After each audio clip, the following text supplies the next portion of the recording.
Gloire à nos peuples, dignité à nos peuples, victoire à nos peuples. La patrie ou la mort, nous vaincrons. My friend കളിയല്ല, നിലപാടുകളുടെ രാജകുമാരന്റെ പേരാണ് ഇബ്രാഹിം ട്രോറെ.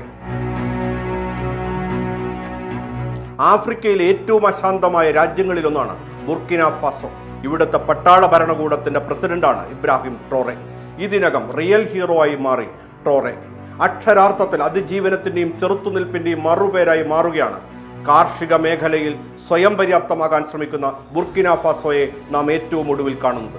എന്തിന്, road നിർമ്മാണത്തിൽ പോലും പുതുമകൾ കൊണ്ടുവന്ന് ശ്രദ്ധ നേടുകയാണ്. ആരും ഞങ്ങളെ സഹായിക്കാൻ വരുന്നില്ല, അതിനാൽ ഞങ്ങൾ സ്വയം ചെയ്യേണ്ടതുണ്ടെന്ന ബോധ്യമാണ് ട്രോറെ ചുരുങ്ങിയ കാലം കൊണ്ട് ജനങ്ങളിൽ വളർത്തിയെടുത്തത്. Aucun sacrifice ne sera de trop pour sortir ce pays de la situation dans laquelle il se trouve.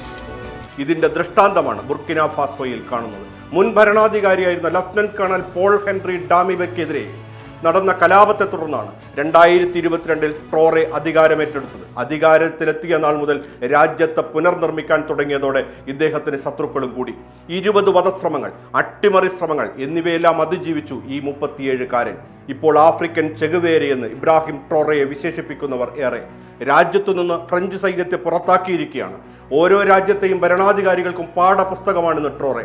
പാശ്ചാത്യ സഹകരണം അവസാനിപ്പിക്കുക, സ്വർണ്ണഖനികൾ ദേശസാത്കരിക്കുക, റഷ്യ, ക്യൂബ, വെനിസ്വേല തുടങ്ങിയ രാജ്യങ്ങളുമായുള്ള അടുത്ത ബന്ധം ട്രോറയ്ക്ക് ശത്രുക്കളെ കൂട്ടി. ഫ്രഞ്ച് സൈന്യം രാജ്യം വിടണമെന്ന ട്രോറോയുടെ നിർദ്ദേശത്തിന് പിന്നാലെ ഫ്രാൻസ് സ്വാധീനമുള്ള മലി, ചാഡ്, സെനഗൽ, ഐവറി കോസ്റ്റ് തുടങ്ങിയ രാജ്യങ്ങളിൽ നിന്നും ഫ്രഞ്ച് സേനക്ക് പിന്മാറേണ്ടി വന്നു. രാജ്യത്ത് നിലവിലുണ്ടായിരുന്ന ചില പാശ്ചാത്യ അനുകൂല മാധ്യമങ്ങളെ ട്രോറെ സർക്കാർ നിരോധിച്ചു. സർക്കാരിനെതിരെ അവസാനമുണ്ടായ അട്ടിമറി ശ്രമത്തിന് ശേഷം 10,000-കണക്കിന് ജനങ്ങളാണ് ട്രോറെ സർക്കാരിന് പിന്തുണയുമായി രംഗത്തിറങ്ങിയത്. ബുർക്കിന ഫാസോ എന്ന രാജ്യത്തിന്റെ സാമ്പത്തിക മേഖല സ്വർണ്ണ ഖനനവുമായി ബന്ധപ്പെട്ടാണ് കിടക്കുന്നത്. സാമ്രാജ്യത്വ ശക്തികളുടെയും കോർപ്പറേറ്റ് കമ്പനികളുടെ കയ്യിലെ കളിപ്പാവയായി ആഫ്രിക്കൻ രാജ്യങ്ങൾ ഇനിയും തുടരുതെന്നാണ് ട്രോറയുടെ തുടക്കം മുതലെയുള്ള നിലപാട്. രാജ്യത്തെ മുഴുവൻ ഖനികളും ദേശസാത്കരിക്കാനാണ് ട്രോറെ ലക്ഷ്യമിടുന്നത്. രാജ്യത്തിന്റെ ഭക്ഷ്യമേഖലയിൽ സ്വയം പര്യാപ്തത കൈവരിക്കാനായി വലിയ പദ്ധതികൾ പ്രഖ്യാപിച്ചിരിക്കുകയാണ്. ലോകത്തിൽ ഏറ്റവും വിഭവസമൃദ്ധമായ ആഫ്രിക്ക എന്തുകൊണ്ടാണ് ലോകത്തിൽ ഏറ്റവും ദരിദ്രപ്രദേശമായി തുടരുന്നതെന്നാണ് ഇബ്രാഹിം ട്രോറെ നിരന്തരമായി ചോദിച്ചുകൊണ്ടിരുന്നത്.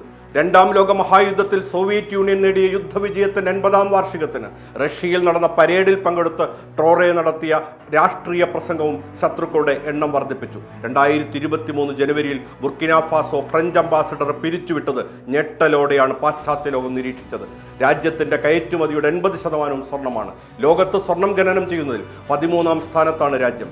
വർഷം $6 ബില്യൺ തുല്യമായ സ്വർണ്ണമാണ് കയറ്റിയേക്കുന്നത്. എന്നാൽ വിദേശ കോർപ്പറേറ്റ് കമ്പനികളാണ് ഇതിൽ നിന്ന് നേട്ടമുണ്ടാക്കുന്നത്. രാജ്യത്തിനും ജനങ്ങൾക്കും തുച്ഛമായ വരുമാനം മാത്രമാണ് ഇതിലൂടെ ലഭിക്കുന്നത്. ലണ്ടനിൽ നിന്നും ലിസ്റ്റ് ചെയ്ത സ്ഥാപനത്തിന്റെ ഉടമസ്ഥതയിലുള്ള 2 സ്വർണ്ണ ഖനികൾ ട്രോറെ ഭരണകൂടം ദേശസാത്കരിച്ചു. വിദേശ ഉടമസ്ഥതയിലുള്ള ഖനികളുടെ നിയന്ത്രണം ഏറ്റെടുക്കാൻ പദ്ധതിയിട്ടിരിക്കുകയാണ്.